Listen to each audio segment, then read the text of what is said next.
दोस्तों, you are most welcome in my YouTube channel Adarsh institute of English. दोस्तों, आज की इस वीडियो में हम लोग डिस्कस करेंगे कॉमनवेल्थ पीरियड के बारे में।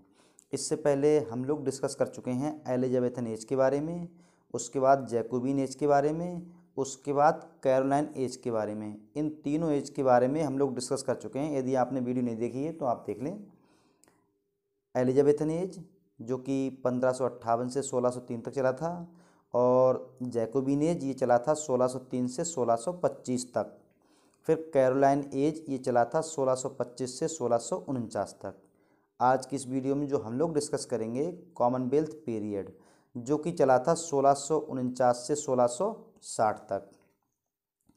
तो जो कॉमनवेल्थ पीरियड है इसके लिए प्यूरिटन इंटररेग्नम भी बोलते हैं।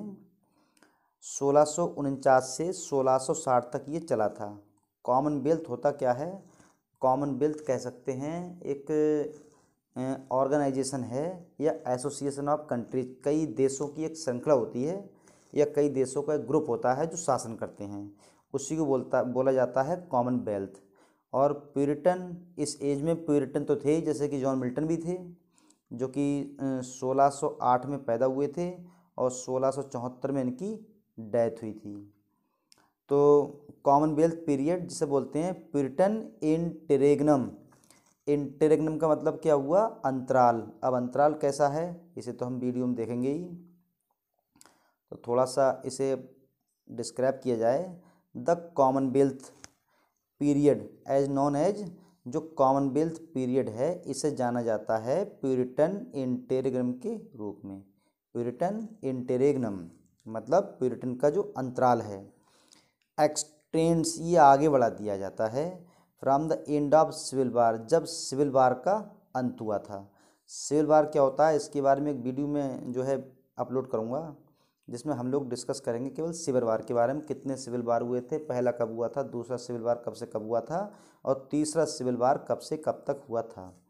तो civil war and the execution of Charles first 1649 में, जो ये कैरोलाइन एज था, जब इसकी एंडिंग हुई थी 1625 से 1649, तो 1649 में जिसकी एंडिंग हुई थी जब चार्ल्स फर्स्ट के लिए फांसी दी गई थी। और to the restoration Charles second, और चार्ल्स सेकेंड आया था 1660 में। मतलब जो चार्ल्स फर्स्ट था वो था 1625 से 1649 तक। चार्ल्स फर्स्ट था ये, और जब चार्ल्स सेकेंड आया ये आया था 1660 में। तो 1660 में आया, बीच के जो 11 और 12 वर्ष रह गए वो क्या थे? वही था आपका कॉमनवेल्थ पीरियड। तो 1660 में ये आया था। और इन दिस पीरियड, इस पीरियड में इंग्लैंड वाज रूल्ड, इंग्लैंड पर शासन किया गया था by parliament under the Puritan leader. जो मतलब जो इंग्लैंड था इस पर उसी पीरियड में, मतलब 1649 से 60 के बीच की बात है ये, तो इस पर इंग्लैंड पर शासन किसने किया था? पार्लियामेंट। पार्लियामेंट ने अंडर द प्यूरिटन लीडर, जो प्यूरिटन लीडर था जिसका नाम था ओलिवर क्रॉमवेल, इसके शासन में, इसकी लीडरशिप में शासन किया था। हिज डेथ 1658, और 1658 में उसकी मृत्यु हो गई थी। किसकी? ओलिवर क्रॉमवेल की। उसकी मृत्यु हुई थी 1658 में। Mark the ending of Commonwealth, यहीं पर कॉमनवेल्थ का अंत हो जाता है।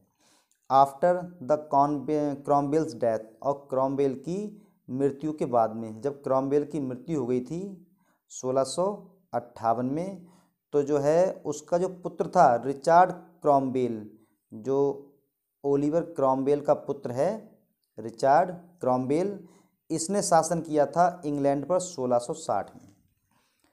1658 में इसके पिताजी एक्सपायर हो गए थे। उसके बाद में 1660 तक, 1658 से 60 तक शासन किया था रिचार्ड क्रॉमवेल ने, जो कि ओलिवर क्रॉमवेल का पुत्र था। इन दिस पीरियड, इस पीरियड में प्यूरिटनिज्म बिकेम ग्रेजुअली अनपॉपुलर। और जब ये पीरियड आया था तो धीरे धीरे जो पॉपुलरिटी थी प्यूरिटिज्म की या प्यूरिटन की, वो समाप्त होने लगी या धीरे धीरे अनपॉपुलर हो गई, पॉपुलर कम हो गई। ओलिवर क्रॉमवेल जो था, जिसने शासन किया था 1653 से 1658 तक, गवर्न इसने शासन किया था। Dramas almost disappeared for 18 years after Puritan close the public theatre 1642। 1642 में प्यूरिटन ने जो सभी थिएटर्स बंद कर दिए थे, तो कह सकते हैं 1642 के बाद में थिएटर्स में कोई भी प्ले परफॉर्म नहीं किया गया था। 1642 से 1660 में फिर कहीं जाकर थिएटर्स ओपन हुए थे, रीओपन हुए थे 1660 में। और इम्पोर्टेंट राइटर्स कौन कौन से हैं इसके?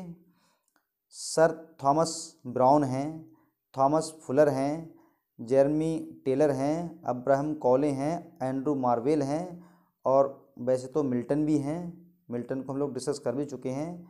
मिल्टन जो कि 1608 में इनका जन्म हुआ था और इनकी डेथ हुई थी 1674 में। और वैसे इन्हें क्या कहा जाता है? Belated Elizabethan poet. ये क्वेश्चन कई बार टीजीटी पीजीटी में पूछा गया है कि ये कैसे पोइट हैं, तो कह सकते हैं बिलेटेड एलिजाबेथन पोइट।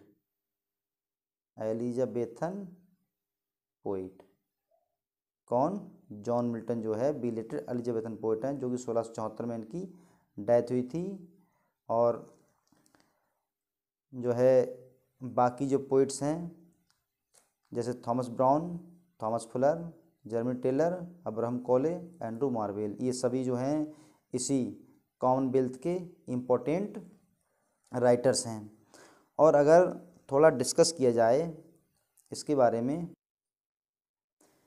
कि जो आपका कॉमनवेल्थ पीरियड है इसके लिए प्यूरिटन इंटररेग्नम क्यों कहा जाता है, समय अंतराल क्यों कहा जाता है आखिर ये?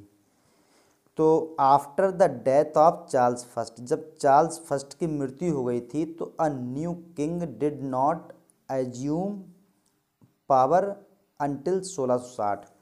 जब चार्ल्स फर्स्ट की मृत्यु हुई थी 1649 में, तो इसकी मृत्यु के बाद में कोई नया राजा 1660 तक शासन नहीं कर सका या शक्ति या सिंहासन पर नहीं बैठ सका। द पीरियड फ्रॉम 1649 से 1660, और इसी बीच में 1649 से 1660 तक का जो पीरियड था, when England was without a king, तो इंग्लैंड में कोई राजा नहीं था या इंग्लैंड के सिंहासन पर कोई राजा बैठा हुआ नहीं था। इसी को कहा जाता है, या इसलिए इसे कहा जाता है इंग्लिश इंटररेग्नम या फिर प्यूरिटन इंटररेग्नम। और England was ruled by rump parliament. उस पीरियड में इंग्लैंड पर शासन किया था रंप पार्लियामेंट ने। रंप पार्लियामेंट क्या होती है? English parliament. तो ये थी दोस्तों आज की वीडियो जिसमें हम लोगों ने डिस्कस किया कॉमनवेल्थ पीरियड के बारे में। आई होप आपको वीडियो अच्छी लगी होगी। अगर वीडियो अच्छी लगी हो तो प्लीज़ चैनल को सब्सक्राइब करें, वीडियो को लाइक करें, कमेंट करें, शेयर करें। आज की वीडियो में बस इतना ही। जय हिंद दोस्तों।